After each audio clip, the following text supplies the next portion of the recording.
It is possible to see how animism and tantric Shaivism have shaped Kejawen beliefs, and in turn the Kejawen Islam of modern-day Java. Nevertheless, the shift from animism to Islam is conceptually difficult for most people, myself included. Animism is seen by many Muslims as paganism, the very heresy which the monotheism of Islam replaced, maybe forever. But such views originate with the Victorian anthropologist EB Tylor, rather than Al-Qur'an. Developing the Darwinism or social Darwinism of Herbert Spencer, Tylor maintained that all societies pass through three basic stages of development, from savagery through barbarism to civilisation. History so far as it reaches back shows art, science and political institutions being in ruder states and becoming in the course of age more intelligent, more systematic, more perfectly arranged or organised to answer their purpose. And that was, of course, EB Tylor in his book Anthropology. Thus, Tylor was keen to establish the primitiveness of non-European cultures and religions. Indeed, for Tylor's thesis to work, we have to assume religions to be monolithic and not syncretic. Not only is Kejawen deeply syncretic, so are most modern religions. However much we are told that they are anything but. That societies progress from polytheism to monotheism, which conveniently ignores the polytheism of the Roman Empire. But Tylor also concedes that elements of primitiveness can be found in modern beliefs. That modern religious practitioners continue to believe in spirits suggests that these people were no more advanced than primitive societies. This implied that modern religious practitioners do not understand the way of the materialist universe and how life truly works because they have excluded science from their understanding of the world. By excluding scientific explanation in their understanding of why and how things occur, he asserts that modern religious practitioners are rudimentary. Tylor perceived the modern religious belief in God as a survival of primitive ignorance. But Tylor did not believe that atheism was a logical conclusion of cultural and religious development, but a highly minimalist form of monotheist deism, almost as though he was describing Salafism without probably being aware of it. Tylor thus posited an anthropological description of the gradual elimination of paganism and disenchantment, but not secularisation.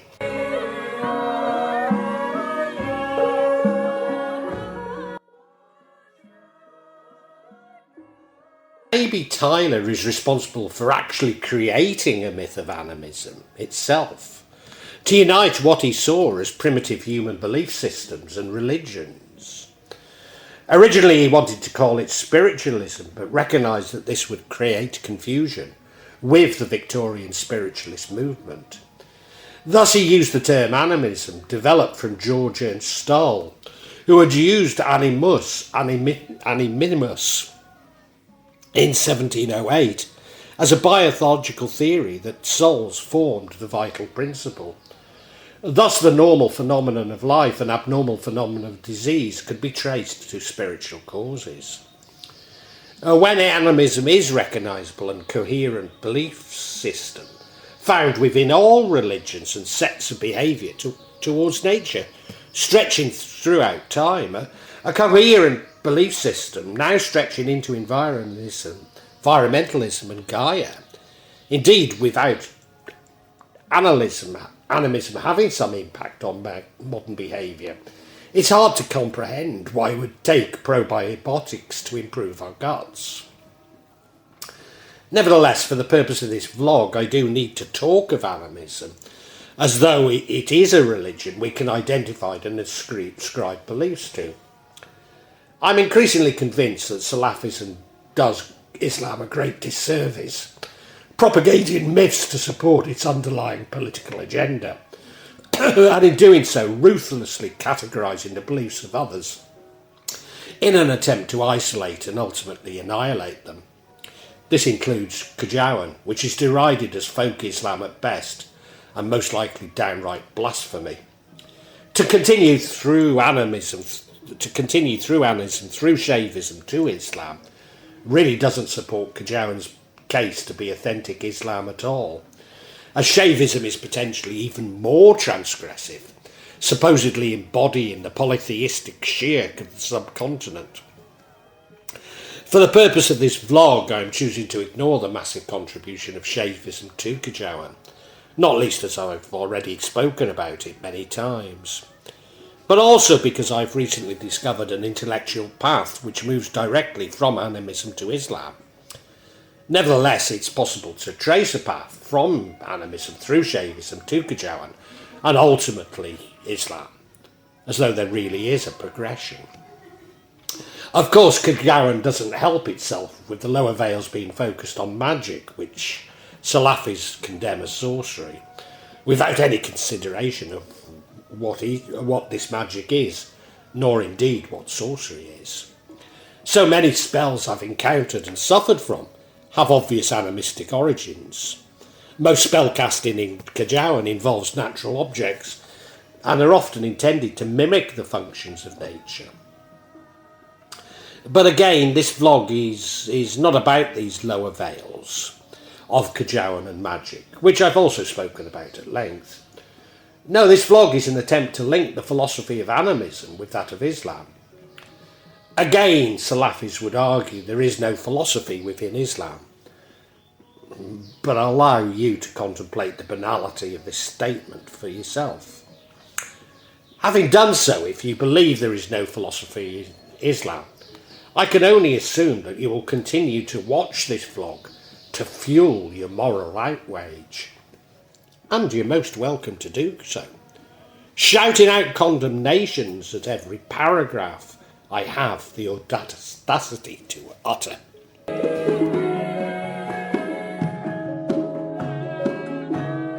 To animism, maybe even defining animism, is that everything within the cosmos, including the cosmos itself, has a soul. Although I should add that many animists believe everything to be one, in an animistic pantheism, as Giordano Bruno describes. So really I'm talking of a single interconnected soul, or that these individual souls impact on the rest of the cosmos, including man. This is remarkably close to Auguste Comte's original meaning of fetishism, leading it to being called totemism. Within Islam, this would be closest to belief in jinn. Remarkable how the supposedly primitive pre-Islamic beliefs are incorporated within the Salafis' interpretation of Al-Qur'an. At a more intellectual or philosophical level, this is remarkably similar to the Neo-Platonist tradition within Islam. That we're all interconnected, not only all humans, but all of Allah's creation. Thus we're both influenced and are influenced by all of Allah's creation. Within Islam, this is most prominent within the non-dualist tradition, which does see us all as one. That the cosmos, good and evil, heaven and hell, are all internal to us, and that we are internal to the cosmos. Thus, whilst Allah sits above the cosmos, he cannot be divided from it, and therefore us. Maybe animism does take this concept a little further, which does find its expression within Kejawen. It's common for animists to talk of all of the cosmos as though it were human. Thus in Java it is common to talk of natural features as humans. This is often misinterpreted as being the gods of natural features, which fuels accusations of polytheism. Empu Rama and Empu Permandi, the armourers forged a sacred kris under Merapi, and are therefore seen as its protectors. In fact, they were buried by the Supreme Creator, Bhattacharya Guru, under Merapi, and whilst seen as rulers of the spirits or souls, the actual story has a monotheistic rather than polytheistic morality to it. And nevertheless, such spirits are often called gods in English, which can be repeated by the Javanese themselves. Merapi is believed to be directly connected to Tujuh Palputi, the Jogja or Yogyakarta Kraton, Panggung Krapaik, or to Parangkusumo on the south coast, thus it linking it to the Queen of the Southern Seas, near Rorokidal. Merapi embodies the Javanese principles of Jagad Alit and Jagad Angen. Jagad Alit is described as the process of beginning and ending of human life with the Creator, while Jagad Angen is believed to be the relationship that breaks down life between fellow communities so as to achieve life's perfection. Of course, its regular eruptions do destroy lives and livelihoods, but the rich volcanic soil sustains life itself. Again, EB Tylor is responsible for us naming these souls as gods, an assumption which would never be questioned in religious comparisons. Once we've dispensed with the somewhat erroneous accusation of polytheism, this concept would certainly seem to have resonance with the thinking of theologians like Shawaddi, Shurawadi and Al-Shustari. Australian Aboriginals believe that everything co-creates. This is that all the cosmos is capable of creation and replicating itself. Even that ceremony is not restricted to humans, that landscape features are their own living museums, that lakes and rivers which once existed never really went away and continue to impact the rest of the cosmos. But probably this belief is dependent only on also accepting that there is no time, but I'll discuss this later. Ibn Arabi has a belief in co-creation with Allah, that Allah needs his creation to co-create with him. I cannot be sure that Ibn Arabi extends this concept to all of Allah's creation, but it would seem to make more sense than man co-creating the aspects of the cosmos with Allah. This sees co-creation as an act of reproduction, rather than an abstract psychological exercise. Why I cannot be sure is that Ibn Arabi saw man as being created in Allah's image. Certainly such notions do have resonance within alchemy, including Islamic alchemy. Indeed, the Behatia, or the oath of red sulphur, is taken by Salasfis as evidence of sorcery contained within Al-Buni's Shams al-Marith, when in fact it's a metaphor for requiring the male and female life force to co-create and thus become closer to Allah, a goal of the Philosopher's Stone.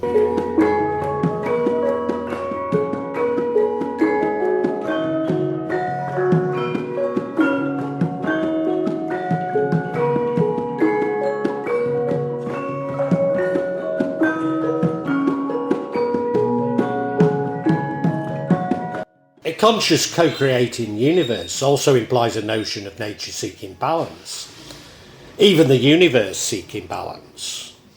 This is at the centre of Kejawen's concept of karma. The karma is not an external force, but simply the universe needing to balance itself. This is also expressed in terms of natural disasters. The features of the landscape show their anger through such events. Thus Merapi erupts when it is displeased with man. Tsunamis occur when Neo-Platonism need to correct man's attempts to control and exploit nature. Of course, the concept of birth and rebirth and samsara is far too close to Hindu and Buddhist ideas to be widely accepted within mainstream Islam. But stripping out the concept of the cosmos seeking balance, maybe Al-Kindi comes close to this. Whilst at the more abstract, non-dualist level, we could argue that it is in keeping with the philosophy of Ibn Arabi, Shurawadi and Al-Shustari, particularly as they see the temporal, that is time and space, as a camera obscura to the truth. After all, what is reincarnation without time? Certainly amongst Australian Aboriginals, there is a strong belief in redemption following apocalypse. Again, in part, this is an oversimplification, as without time, what are apocalypse and rebirth?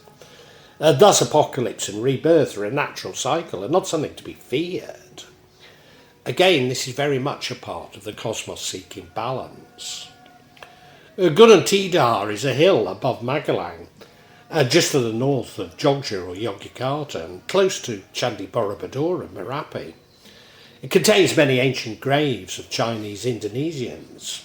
Indeed, along the road from Jogja to Magelang, one can see such cemeteries on the hills. Gunung Tidar also contains the grave of Sheikh Subakir, who, along with early Islamic teachers, and allegedly that of Semar. Indeed, this is prior to most of the Wali Songo, who are accredited with bringing Islam to Java. One of the spirits said to be disturbed by Sheikh Subakir was believed to be Semar, the most powerful of the spirits on Gunung Tidar. Somewhat interchangeable with Semar is the tale of Sabdo Palan. Sabdo Palan fought with Sheikh Subakir on Gunung Tidar for 40 days and 40 nights. The resulting agreement is that Nine Lama could preach Islam in Java, but must never use force. Furthermore, the rulers of Java could convert to Islam, provided they did not forsake their culture. Although the first rulers must come from mixed parentage, i.e. Muslim and Hindu/Buddhist. Finally, that the people of Java are not Arabs, nor should they ever be. They must be allowed to continue with their rice culture. Even today in Indonesia, when a natural disaster occurs, it's said to be a result of the legacy of Sabdo Palan, providing a great sense of natural disasters being cathartic and indeed a pressure valve on man's greed.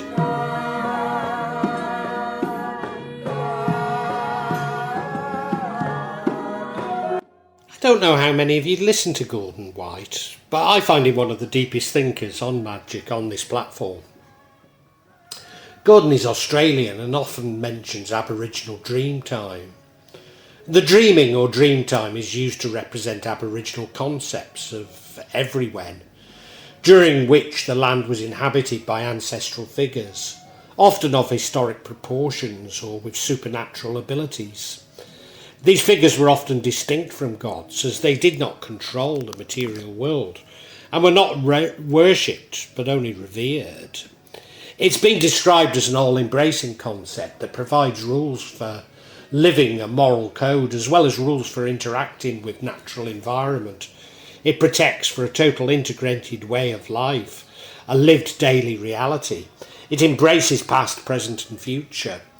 Another definition suggests that it represents the relationships between people, plants, animals and physical features of the land, and the knowledge of how these relationships came to be, what they mean and how they need to be maintained in daily life and in ceremony.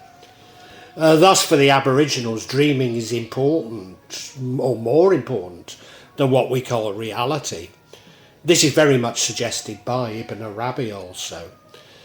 And I believe it's central to comprehending Kejawen, whose upper veils may only be embraced through an appreciation of dreaming. Again, central to comprehending these beliefs is to abandon our attachment to the temporal, the fixation of the cosmos below the moon within Neo-Platonism. That is why the temporal is seen as a camera obscura to the truth, and thus to Allah himself, almost as though the temporal is both the source of and the origin of sin itself.